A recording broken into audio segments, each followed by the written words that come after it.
India एक ऐसा market है ना कि जहां पर कई सारे देश अंदर आ जाएं, उसके इतना बड़ा मार्केट है। और अगर भारतीयों का कोई भरोसा जीत लेना तो उनके दिलों पर आप राज करोगे। रॉयल एनफील्ड के साथ में भी यही चीज रही है कि भारतीयों को इतना आज के टाइम पे पसंद आता है। पिछले कई दशकों से रॉयल एनफील्ड ने राज किया है लोगों के दिलों पर। क्यों राज किया है? क्योंकि बेहतरीन प्रोडक्ट, रिलायबल और जो एक अलग सी फीलिंग्स रही है ना रॉयल एनफील्ड की उनके कस्टमर के साथ में, जिसकी वजह से आज तक वो जो मार्केट है उस पर कोई उनको हिला नहीं पाया है।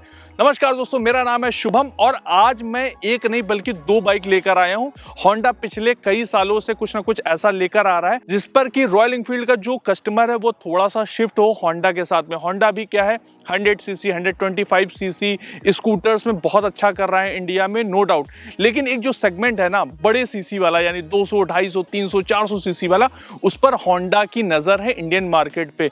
लगातार कुछ ना कुछ वो कर रहे हैं। CB 350 हाइनेस लेकर आए, RS लेकर आए, लेकिन ये जो प्रोडक्ट लेकर आए ना, जब आप एक नजर में देखोगे तो कहोगे भैया ये तो क्लासिक 350 नजर आ रही है। आपको लगेगा कि ये रॉयल एनफील्ड की है। कई बार मैंने होर्डिंग्स में देखा, मुझे डाउट हो गया कि ये कौन सी बाइक है, रॉयल एनफील्ड की है, लेकिन बाद में देखा नहीं ये होंडा की है। तो क्या है कि आज मेरे पास में दो बाइक्स हैं। एक तरफ में हमारे पास में है क्लासिक 350, ये BS6 वेरिएंट है और ये लेटेस्ट वेरिएंट है। वहीं जो इधर आप यहाँ पर आप देख रहे हैं ये है होंडा की CB 350। इन दोनों बाइक का मैं डिटेल में कंपैरिजन करने वाला हूं कि आखिर कौन सी बाइक आपको परचेज करनी चाहिए, क्या फीचर है, क्या स्पेसिफिकेशन है और ये दोनों बाइक मुझे चलने में कैसी लगी, कौन सी ज़्यादा बेहतरीन है, किसका इंजन कैसा है, सारी चीज़ें मैं बताने वाला हूं। डिटेल में मैं बताऊंगा, तो देर किस बात की, आइए दोस्तों ये वीडियो देखते हैं। और अगर आपको अपना टाइम बचाना है तो आप वीडियो की स्पीड भी बढ़ा सकते हैं, जिससे क्या है कि आप वीडियो भी पूरा देख लेंगे, इन्फॉर्मेशन भी मिल जाएगी, जो आपका टाइम है वो भी कम लगेगा। तो चलिए शुरू करते हैं। तो सबसे पहले आप ये जान लीजिए प्राइस।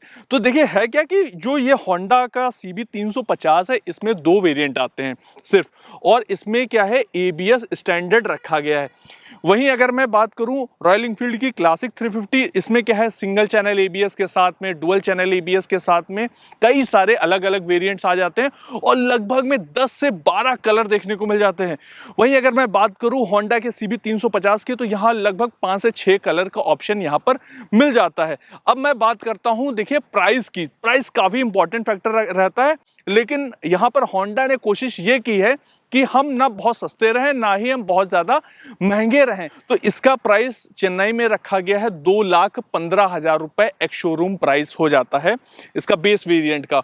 और अगर मैं यहाँ पर बात करूँ रॉयल एनफील्ड क्लासिक 350 की, तो इसका एक शोरूम प्राइस 1,93,000 से शुरू होता है। लेकिन अगर ये जो मॉडल है ये आप देख रहे हो, अगर इससे अगर मैं कंपेयर करता हूं, क्योंकि यहां पर ये भी डुअल चैनल है और ये भी डुअल चैनल है, तो मैंने कोशिश की कि एक ऐसा मॉडल लेकर आया जाए जो दोनों बाइक को अगर मैं कंपेयर कर सकूं और वो लोगों को लगे कि हाँ ये जो कंपैरिजन है ये सही किया गया है। तो इसका एक शोरूम प्राइस 2,20,000 रुपये चेन्नई हो जाता है।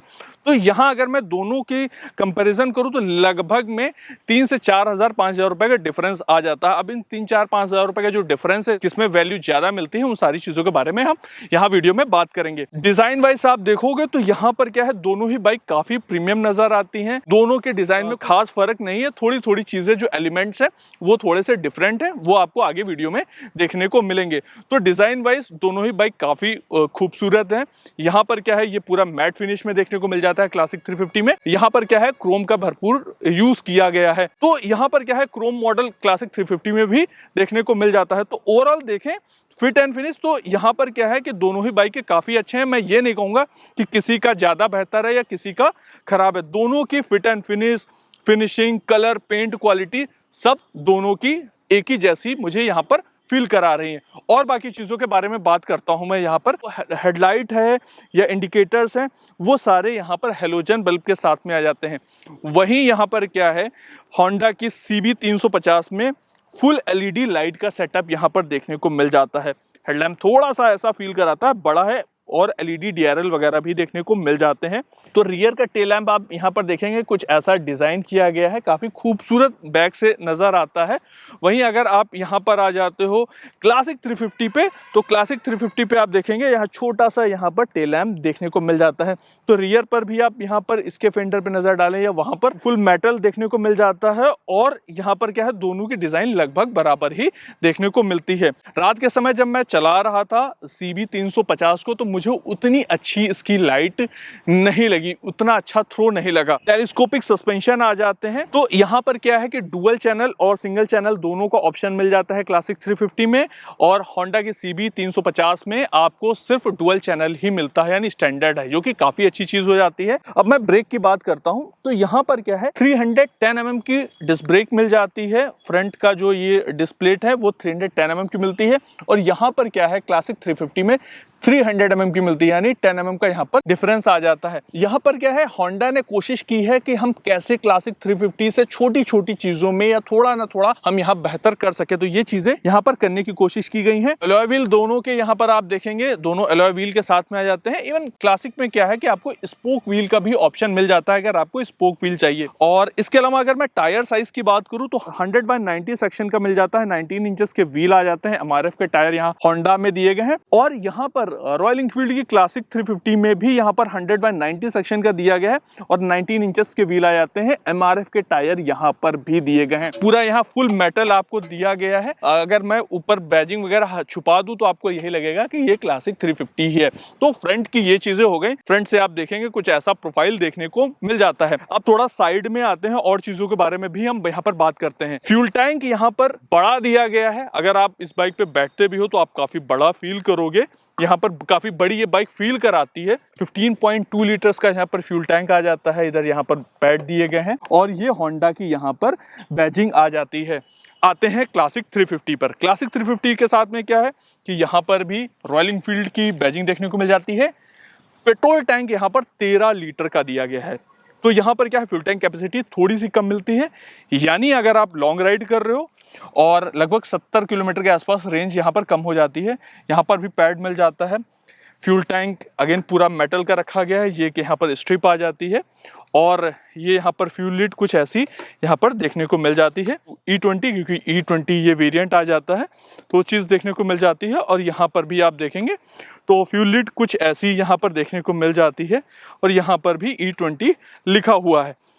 बाकी यहाँ पर हैंडल बार आप देखेंगे, हैंडल बार की पोजीशनिंग दोनों की मुझे लगभग बराबर ही लगती है। स्विचेस की यहाँ पर बात कर लेते हैं।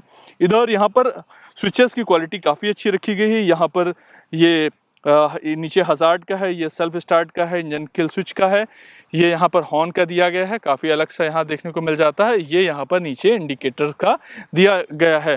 हम लोग यूज टू है ना कि नीचे हॉर्न होगा, इंडिकेटर ऊपर होगा, लेकिन यहाँ पर क्या उल्टा है, और ये यहाँ पर आगे की तरफ में पास का दिया गया है। क्रोम फिनिश्ड यहाँ पर इसका हैंडल बार आपको देखने को मिल जाता है। यहाँ पर होंडा की बैजिंग आ जाती है। वही क्या है इसका आप मीटर कंसोल देखोगे तो यहाँ पर क्या है, अगर इससे जो आप टॉप मॉडल लोगे तो वहाँ पर ब्लूटूथ कनेक्टिविटी जैसे फीचर वहाँ पर मिल जाते हैं। लेकिन यहाँ पर क्या है सेमी डिजिटल यहाँ पर मीटर कंसोल देखने को मिल जाता है। इधर यहाँ पर एनालॉग में है, स्पीडोमीटर देखने को मिल जाता है। इधर यहाँ पर गियर इंडिकेटर आ जाते हैं। साथ में और भी क्या क्या चीज़ें हैं वो मैं आपको बताता हूँ। यहाँ से आप पूरा कंट्रोल कर पाते हो, ट्रिप A, ट्रिप B, और यहाँ पर कोई ये माइलेज कितना दे रही है, रेंज कितनी बची हुई है, बैटरी कितनी है, और टोटल ऑडोमीटर कितना हुआ है, ये सारा देखने को मिल जाता है। और ये नीचे की तरफ में यहाँ पर आप देख रहे हो तो ये टाइम आ रहा है। तो ये सारी चीज़ें यहाँ पर देखने को मिल जाती हैं। अब यहाँ पर क्या है ना, आप देखोगे तो कहीं भी RPM के लिए नहीं दिया गया है। मुझे लगता है ये चीज़ देनी चाहिए। अब ये चीज़ क्या है कि होंडा ने रॉयल एनफील्ड से कहीं ना कहीं चीज़ें उठाई हैं या उसको कॉपी किया है। यहाँ रॉयल एनफील्ड की क्लासिक 350 में वही चीज़ है कि RPM का देखने को नहीं मिलता है। क्लासिकल यहाँ पर जो ओल्ड स्कूल लुक यहाँ पर इसके देखने को मिल जाता है क्लासिक 350 में भी। अगेन यहाँ पर भी RPM का नहीं दिया है। मुझे लगता है होंडा को एटलीस्ट वहाँ पर देना चाहिए था। ये यहाँ पर आप देख रहे हैं स्पीडोमीटर है, यहाँ नीचे की तरफ में छोटी सी स्क्रीन है, ये फ्यूल इंडिकेटर आ जाता है, इधर टाइम आ रहा है। बाकी यहाँ पर और चीज़ें हम चेंज करके आपको दिखाते हैं। तो यहाँ टोटल ऑडोमीटर आ जाता है, और ये ट्रिप 1 है, ट्रिप 2 है, और इतनी सी चीज़ें आ जाती हैं। तो मतलब मीटर कंसोल में ज़्यादा फीचर आपको मिल जाते हैं CB 350 में।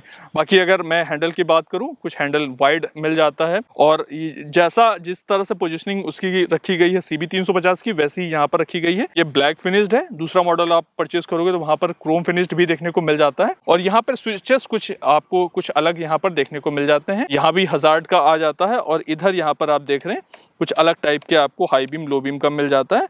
हॉर्न यहाँ पर नीचे की तरफ में दिया गया है, हॉर्न का स्विच, जैसा अभी हम डिस्कस कर रहे थे आप लोगों से। और बाकी यहाँ पर क्या है, ये इंडिकेटर का स्विच आ जाता है। तो ओवरऑल देखें तो वहाँ थोड़ा सा प्रीमियम मुझे CB 350 में लगा। लेकिन यहाँ पर अगर आप इसके लीवर देखोगे, ये चाहे आप ब्रेक लीवर हो चाहे ये क्लच लीवर हो, यहाँ पर क्या है, जब आप लॉन्ग राइड करते हो ना या ट्रैफिक में आप होते हो तो आपकी उंगलियों पे पेन नहीं होगा, क्योंकि यहाँ पर क्या है ना, ये काफ़ी ब्रॉड यहाँ पर यूज़ किया गया है और आपको अच्छा कॉन्फिडेंस देता है। वहीं अगर आप यहाँ पर देखते हैं ना CB 350 में, तो ये यहाँ पर क्या है, लीवर आप देख रहे हो, ये पतला यहाँ पर यूज़ किया गया है। तो क्या है, जिससे क्या है कि अगर आप ट्रैफिक में हो, बहुत ज़्यादा यूज़ करोगे तो कहीं ना कहीं आपको थोड़ा सा यहाँ पे पेन होता है। यहाँ पर जो हैंडल ग्रिप है वो थोड़ी सी पतली रखी गई है। अब वहीं यहाँ पर आप देखेंगे ना तो क्रोम का भरपूर यूज़ किया गया है। ये यहाँ पर आप देख रहे हो तो ये इसका कवर है, जो कि ये यहाँ पर फाइबर का मटेरियल यूज़ किया गया है। बाकी क्रोम का ट्रीटमेंट किया गया है साइलेंसर के ऊपर। लंबा सा यहाँ पर साइलेंसर आ जाता है। चलिए अब टाइम है यहाँ पर एग्जॉस्ट नोट कराने का। तो पहली चीज़ ये है कि इसका इंजन काफ़ी ज़्यादा शांत है।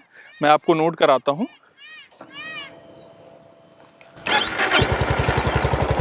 वन टच स्टार्ट मिल जाता है।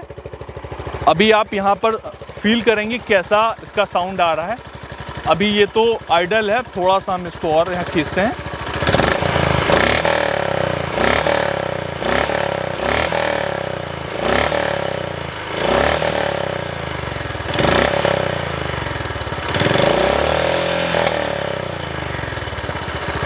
तो कैसा साउंड लगा इसका आपको मुझे बताना होगा। अब चलते हैं हम क्लासिक 350 के पास में और यहाँ पर इसका साउंड आपको नोट कराते हैं। इसकी स्टार्टिंग काफ़ी अलग है और ये चीज़ जो अभी मैं फील कर पा रहा हूँ, पता नहीं आप लोग साउंड फील कर पा रहे हो कि नहीं, जो धक धक वाली चीज़ है ना, वो सिर्फ क्लासिक 350 में या रॉयल एनफील्ड ही अपने इंजन के साथ में दे सकता है, वो साउंड दे सकता है। तो ये तो आइडल था। अब थोड़ा सा मैं इसको, तो ये वाला साउंड जो हर कोई इसका दीवाना है और इस साउंड का, ये साउंड अभी तक इंडिया में जितने भी टू व्हीलर मैन्युफैक्चरर हैं, चाहे वो इंडिया में आके बिजनेस कर रहे हो या फिर जो इंडियन मैन्युफैक्चरर हैं, कोई भी ऐसा साउंड नहीं दे पाए हैं। तो ये जो थंब था ना रॉयल एनफील्ड का, ये सिर्फ इन्हीं के पास में है और हर एक कस्टमर जो दीवाना है ना, वो इसी साउंड का दीवाना है। वो चीज़ आज भी होंडा नहीं कर पाई है, चाहे आप अपनी RS में हो, CB 350 में हो या फिर हाइनेस में हो। तो साउंड किसका कैसा लगा, दोनों बाइक में किसका बेहतर लगा, आप मुझे बताना। बाकी यहाँ पर भी आपको अननेसेसरी आपको देखने को नहीं मिलते हैं वायर वगैरह। बाकी यहाँ पर फुट पैक्स आप यहाँ पर देखें ना, ये पूरे यहाँ पर रबड़ के दिए गए हैं, काफ़ी चौड़े यहाँ पर आ जाते हैं। और इसके अलावा क्या है कि अगर आप यहाँ पर आते हो तो यहाँ पर राइडर जो फुटरेस्ट है वो यहाँ पर इसके ऊपर रबड़ की रैपिंग की गई है, लेकिन ये यहाँ पर आप देख रहे हैं ये पूरा यहाँ पर ऐसा कुछ दिया गया है और जो कि ठीक है। हम ये नहीं कहेंगे कि यहाँ पर बुरा कुछ यूज़ किया गया है। बाकी रियर टायर यहाँ पर 130/70 सेक्शन का मिल जाता है, 18 इंचेस के व्हील आ जाते हैं और यहाँ पर रियर टायर इसका ब्रॉड हो जाता है। अगर आप कंपैरिजन करते हो रॉयल एनफील्ड की क्लासिक 350 के साथ में, तो यहाँ पर क्या है 120/80 सेक्शन का मिलता है और 18 इंचेस के व्हील आ जाते हैं। तो ऐसा कुछ यहाँ पर दिया गया है। और चेन कवर यहाँ पर क्या है, दोनों के ओपन रखे गए हैं। तो यहाँ पर क्या है 270 mm की डिस्क ब्रेक मिल जाती है, वहीं यहाँ पर क्या है 240 mm की मिलती है। तो ये सारी चीज़ें हो जाती हैं। तो वहीं अगर मैं बात करता हूँ सीट की, तो यहाँ पर क्या है सीट पे यहाँ पर अभी सीट कवर लगा हुआ है, तो लेकिन सीट लगभग दोनों की बराबर है। मैं यहाँ पर पिलियन को भी बुलाना चाहूँगा और साथ में सीट हाइट के बारे में भी बताना चाहूँगा। सीट हाइट जो है वो मिल जाती है 800 mm की और जो क्लासिक 350 है वहाँ पर सीट हाइट मिलती है 805 mm की। तो लगभग 5 mm का यहाँ पर सीट हाइट कम मिलती है CB 350 में, जो कि अगर शॉर्ट राइडर होगा उसके लिए काफ़ी बेहतर रहेगा। जिनकी हाइट थोड़ी सी ज़्यादा है वो क्लासिक 350 के साथ बैठेंगे तो उनके साथ में अलग एक्सपीरियंस रहेगा। तो वहाँ पर क्या है, सीट हाइट थोड़ी सी ज़्यादा मिलती है क्लासिक 350 में। इवन जो ग्राउंड क्लियरेंस है उसमें भी फ़र्क आ जाता है। 170 mm का ग्राउंड क्लियरेंस मिलता है क्लासिक 350 में और CB 350 में 165 mm का ग्राउंड क्लियरेंस मिलता है। तो ये ग्राउंड क्लियरेंस का फ़र्क है, लेकिन मुझे लगता है ग्राउंड क्लियरेंस 170 mm काफ़ी अच्छा है, 165 mm भी डिसेंट है। चलिए अब यहाँ पर हम पिलियन को भी बैठाते हैं और हम अपनी टीम से अनुज भाई को बुलाना चाहेंगे। अनुज भाई आ जाओ, जल्दी बैठते हैं। तो मेरी हाइट यहाँ पर 5'9" है, मैं बैठ गया हूँ, मेरे दोनों पैर आराम से लग जा रहे हैं। अनुज भाई कैसी जगह? अच्छी है, कंफर्टेबल है। बस थोड़ा सा जगह और होनी चाहिए थी पीछे और जगह होनी चाहिए। यहाँ पीछे बैक सपोर्ट अगर होता तो और अच्छा। वो तो फिर एसेसरीज का पार्ट है, वो करवा सकते हो। लेकिन अगर मैं जितना देख पा रहा हूँ कि अगर कोई बच्चा बीच में होगा ना, छोटा, आप बैठाना चाहो तो वो पॉसिबल नहीं है। मतलब थोड़ा सा अगर एडजस्ट किया जाए तो हो सकता है, बाकी कुछ ऐसा आएगा। अनुज भाई कैसा लग रहा है? अच्छा, तो अच्छा सही लग रहा है, वैसा तो सही फील करा रहा है। अच्छा, कल मैं इस बाइक पे एज अ पिलियन बैठा था तो मुझे कहीं कोई इशू नहीं हुआ और मैं काफ़ी आराम से यहाँ पे बैठा हुआ था, तो ये चीज़ हो जाती है। चलिए अब क्लासिक 350 पे चलते हैं और वहाँ पर बैठ के देखते हैं कि वहाँ पर कैसा क्या फील होता है। हालांकि मैं आपको एक चीज़ और बताना चाहूँगा, जैसे अभी मैं ये डबल स्टैंड पे लगाने जा रहा हूँ, इसका वेट यहाँ पर मिल जाता है 187 kg। अच्छा, अब यहाँ पर क्या है, जैसे बाइक वेटेड है तो यहाँ पर कहीं भी पकड़ने वाला नहीं है, जैसे रॉयल एनफील्ड की क्लासिक 350 में पकड़ने वाला मिल जाता है। तो यहाँ पर क्या है ना, आपको साइड में इधर उधर पकड़ना पड़ेगा। ये जो यहाँ सारी गार्ड है वहाँ आपको पकड़ के इसको थोड़ा सा खींचना पड़ेगा। तो ये चीज़ यहाँ पर अच्छी की जा सकती थी। जिस चीज़ की मैं बात कर रहा हूँ वो यहाँ पर आप देखिए, ये आ जाता है यहाँ पर। इसमें क्या है ना कि थोड़ा सा आपको पकड़ के थोड़ा सा जोर भी लगता है और पैरों से आप जोर लगाते हैं और इससे क्या है, खींच लेते हैं। यहाँ पर क्या है, इसका वेट अराउंड आ जाता है 195 kg, मतलब लगभग में 8 kg का वेट का डिफरेंस है, जो कि आप जब सिटी में चलाओगे तो थोड़ा सा फ़र्क आप महसूस करोगे। इवन माइलेज पे भी कहीं ना कहीं फ़र्क आता है। तो चलिए, अभी क्या है, इसकी सीट हाइट थोड़ी सी ज़्यादा है, मैं इसको उतारता हूँ नीचे और फिर मैं बैठता हूँ और आपको बताता हूँ। अभी क्या है कि मैं यहाँ पर बैठ गया हूँ, मेरे पैर बहुत ही आसानी से यहाँ पर भी लग जा रहे हैं, लेकिन यहाँ पर जो इनकी सीट है ना, ये अलग आपको कंफर्टेबल फील करा रही है। वो चीज़ वहाँ पर CB 350 के साथ में वो चीज़ मैंने फील नहीं करी। यहाँ पर क्या है, एक अलग सा सपोर्ट मिल रहा है, तो ये चीज़ें हो जाती हैं। अब यहाँ पर क्या है कि मैं पिलियन को बैठाना चाहूँगा, फिर देखता हूँ कि कैसा पिलियन यहाँ पर फील कर रहा है। ये अच्छा है, ये अच्छा है यहाँ पे बिल्कुल। और यहाँ पे पता है, यहाँ पे मुझे बैक सपोर्ट अच्छा खासा मिल रहा है। अगर मतलब मैं लॉन्ग टूर पे भी चलूंगा तो मुझे कोई भी ऐसा नहीं लगेगा मुझे एक बैक सपोर्ट मिलेगा। प्लस यहाँ पे जो नीचे फुटरेस्ट का था वहाँ पे बैक था, थोड़ा पतला था। यहाँ पे मुझे बैक, यहाँ पे फुटरेस्ट का सपोर्ट भी बहुत अच्छा मिल रहा है मुझे नीचे। मैं पैर रखने में मुझे कोई इशू नहीं है और बैक का सपोर्ट तो हाई है इसमें। तो कुल मिला के कहने का मतलब ये है कि अनुज भाई यहाँ पर क्लासिक 350 में ज्यादा अच्छा फील कर रहे हैं, एकदम फैन बॉय हो गए हैं क्लासिक 350 के। बिल्कुल, ये कहना है। चलो, ओवरऑल मैं भी बैठा हूँ तो मुझे भी ऐसा फील हुआ कि हाँ, क्लासिक 350 में सीट बैठने में थोड़ी ज़्यादा कंफर्टेबल है। बाकी राइड करते वक्त कैसा होगा वो वीडियो के हम लास्ट में बताएंगे। चलिए अभी इसको हम यहाँ पर देखते हैं कि इसमें कितना एफर्ट करना पड़ता है। एफर्ट तो दोनों में करना पड़ता है, लेकिन जो एक चीज़ है ना कि इधर साइड में आप पकड़ के कर लेते हो तो वो चीज़ काफ़ी अच्छी हो जाती है। अब हम चलते हैं, इस बाइक को चलाएंगे और बाकी सारी चीज़ों के बारे में भी बात करते हैं कि आखिर इसका इंजन कैसा है। लेकिन चलाने से पहले मैं थोड़ा सा इंजन के बारे में बता देता हूँ। तो यहाँ क्लासिक 350 में क्या है कि लगातार कुछ ना कुछ चेंजेस होते रहे हैं। जो J सीरीज़ का इंजन आया है, जो कि अभी अपने बुलेट 350, क्लासिक 350, हंटर 350, मेटियोर 350, इन सभी बाइक्स में रॉयल एनफील्ड यूज़ कर रहा है J सीरीज़ का इंजन। और J सीरीज़ का इंजन काफ़ी सक्सेसफुल भी रहा है। पीछे जो इंजन थे वो सक्सेसफुल रहे, लेकिन कहीं ना कहीं थोड़ी बहुत प्रॉब्लम्स उनके साथ में रही थी। वहीं अगर मैं बात करूं यहाँ पर होंडा के साथ में, तो होंडा भी वही इंजन कैरी कर रहा है जो आपको हाइनेस में देखने को मिलता है, RS में देखने को मिलता है। वही इंजन आगे कैरी कर रहा है। पावर थोड़ा बहुत ऊपर नीचे हुई है। अगर मैं पावर की बात करूं तो अगेन होंडा ने कोशिश की है कि क्लासिक 350 से थोड़ा सा और ऊपर जाया जाए, तो 20.07 bhp की पावर मिल जाती है होंडा में और टॉर्क मिलता है 29 Nm का। 5 गियर ट्रांसमिशन के साथ में बाइक आ जाती है, 1 गियर नीचे लगता है, बाकी सारे ऊपर आपको लगाने होते हैं। वहीं अगर मैं क्लासिक 350 की बात करूं तो यहाँ पर क्या है 20.02 bhp की पावर मिलती है, तो लगभग में 0.5 bhp की पावर में डिफरेंस आ जाता है, कम यहाँ पर पावर मिलती है। और टॉर्क भी 27 Nm का मिलता है, लगभग 2 Nm का यहाँ पर टॉर्क में भी फर्क आ जाता है। तो ये चीज़ें हैं। तो अब यहाँ पर क्या है, ये 5 गियर ट्रांसमिशन के साथ में आती है। हालांकि जब आप बाइक को चलाओगे तो आप फील भी करोगे कि थोड़ा सा ज़्यादा आपको इनिशियल बूस्ट मिलता है CB 350 के साथ में। बाकी बाइक में अगर मैं माइलेज की बात करूं तो दोनों का ही लगभग 35 kmpl के आसपास में माइलेज मिल रहा है। हम इनका एक सेपरेट माइलेज टेस्ट भी लेकर आएंगे जो कि आपको हमारे चैनल मोटर बडी पे देखने को मिलेगा। चलिए अब बाइक को चलाते हैं और बताते हैं आपको ये दोनों ही बाइक चलने में कैसी है, कैसी ब्रेकिंग है, कैसी हैंडलिंग है। तो दोस्तों अब मैं चला कर देखता हूँ CB 350 की आखिर ये चलने में कैसी है। इनिशियली देखता हूँ कैसे बाइक उठती है। ओके यार, बाइक उठती तो बहुत अच्छी है, मतलब 100 देखो 3rd गियर में ही 100 पकड़ ली और पता ही नहीं चला।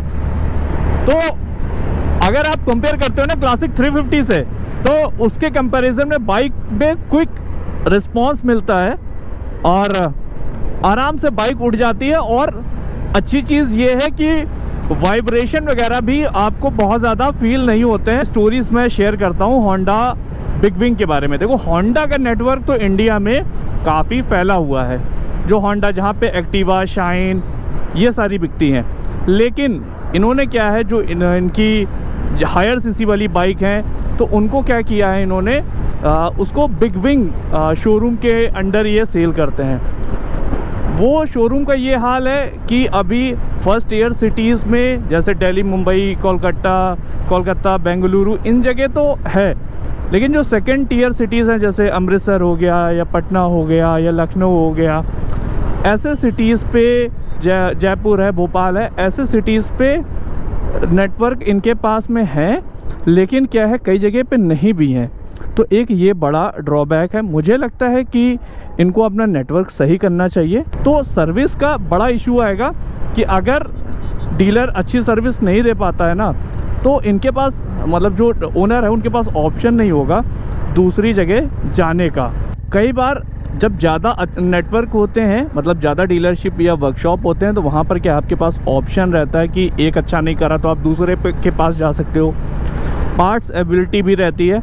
अब एक ये बड़ा कंसर्न है कि पार्ट्स अवेलेबल होंगे कि नहीं होंगे, या सर्विस अच्छे से अवेलेबल होगी कि नहीं होगी, ये एक बड़ा कंसर्न है। ये चीज़ रॉयल एनफील्ड के साथ में नहीं है, क्योंकि रॉयल एनफील्ड के नेटवर्क बहुत ही ज़्यादा हैं, क्योंकि उनके नंबर सेल होते हैं, इसलिए पार्ट अवेलेबिलिटी में कहीं इशू नहीं है। और इवन बाहर आफ्टर मार्केट भी काफ़ी पार्ट अवेलेबल हो जाते हैं। अच्छा, रॉयल एनफील्ड में काफ़ी ज़्यादा मॉडिफिकेशन मिल जाता है, आप मॉडिफिकेशन करा सकते हो। अभी होंडा की इसमें CB 350 में इतना मॉडिफिकेशन अवेलेबल नहीं है, आफ्टर मार्केट भी बहुत लिमिटेड चीज़ें हैं। रॉयल एनफील्ड में आपको एक ट्रस्ट मिलता है, वो ऐसा है कि रीसेल वैल्यू वगैरह। यहाँ पर क्या है कि कल ही मैं कुछ लोगों के साथ में डिस्कशन कर रहा था रैंडम, तो उनका कहना था कि भैया अगर हम 2-2.5 लाख रुपए लगाते हैं तो हम बुलेट क्यों ना ले लें, क्लासिक क्यों ना ले लें, रॉयल एनफील्ड की बाइक क्यों ना ले लें। तो ये चीज़ जो ये एक परसेप्शन है या एक जो ये माइंडसेट है, ये लोगों को समझा पाना या समझना होंडा के लिए बड़ा चैलेंज है। यहाँ पर क्या है, स्मूथ इंजन है, अच्छी पावर है, बेहतर रिफाइन इंजन है, वाइब्रेशन फ्री है, तो वो चीज़ आपको इस बाइक में मिलती है, वो चीज़ वहाँ नहीं मिलती। लेकिन क्लासिक हो या फिर CB 350 हो, दोनों ही बाइक अच्छी हैं। बस ये है कि कहीं ना कहीं होंडा ने इसमें काम अच्छा किया है कि आप 4th गियर में ही आराम से 80 to 90 पे पहुँच जाते हो, उससे नहीं। अगर आप 5th गियर डालोगे तो 5th गियर आपको डालने की ज़रूरत ही नहीं पड़ती है। ये चीज़ है। चलिए एक बार मैं ये चेक कर लेता हूँ कि क्या ये 5th गियर में लो स्पीड पे 40 या 50 पे स्ट्रगल करती है या फिर नहीं करती है।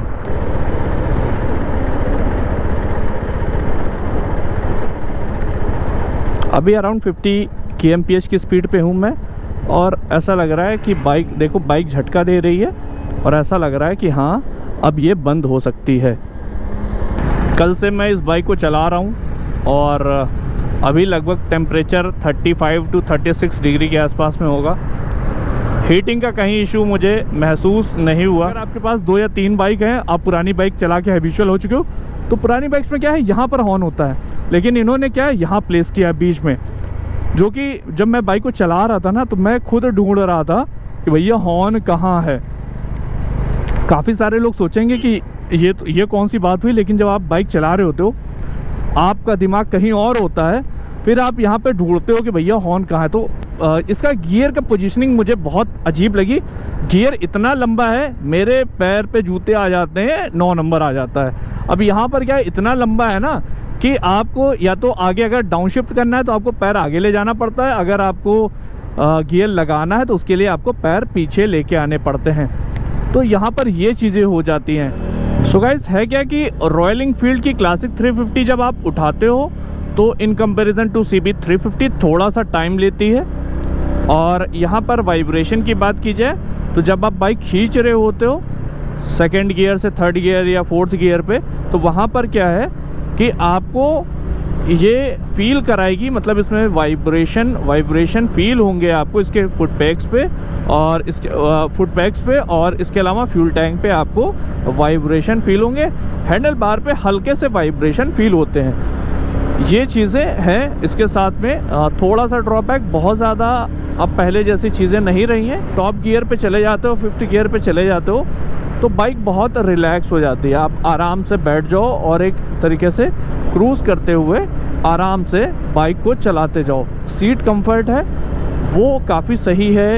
इसका क्लासिक 350 का CB 350 में क्या है ना कि थोड़ा सा आपको उतना कंफर्टेबल सीट फील नहीं कराती है, कि इसके जो सस्पेंशन है वो अच्छे वर्क करते हैं, लेकिन क्या है कि जो CB 350 की सस्पेंशन है वो मुझे कहीं ना कहीं ज़्यादा कंफर्टेबल राइड प्रोवाइड कराते हैं। कि हैंडल के पोजीशनिंग बहुत ही रिलैक्स है, आप आराम से बैठो। आपकी हाइट 5'8", 5'9", 6 फीट कैसी भी है, आपको कहीं कोई दिक्कत होने वाली नहीं है।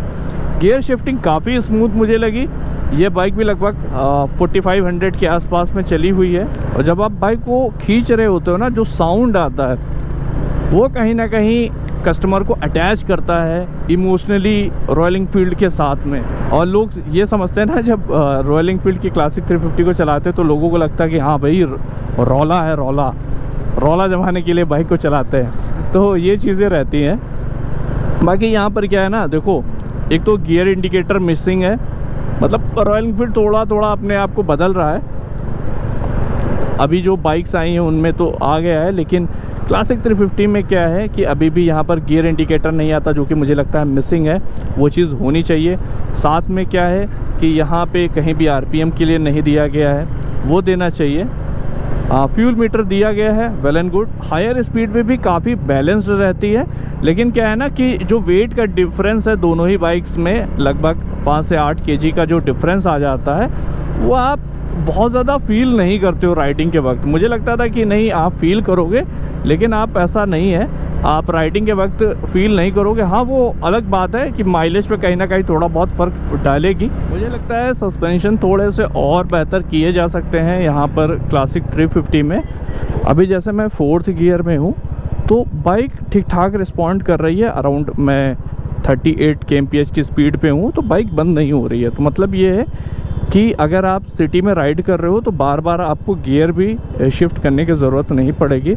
आराम से 40 kmph की स्पीड पे हूँ, बाइक धीमे धीमे बढ़ रही है और बाइक बंद नहीं हो रही है। तो ये भी चीज़ें मुझे लगता है काफ़ी सही है। बात आती है कि कौन सी बाइक परचेज करनी चाहिए। यहाँ पर रॉयल एनफील्ड के साथ में क्या है कि इनके नेटवर्क काफ़ी अच्छे हैं। जब नेटवर्क अच्छे हैं, बाइक ठीक ठाक सेल हो रही है, तो पार्ट्स और सर्विस अवेलेबिलिटी में दिक्कत नहीं आती। अगर एक सर्विस सेंटर पे दिक्कत है तो आप दूसरे पे जा सकते हो।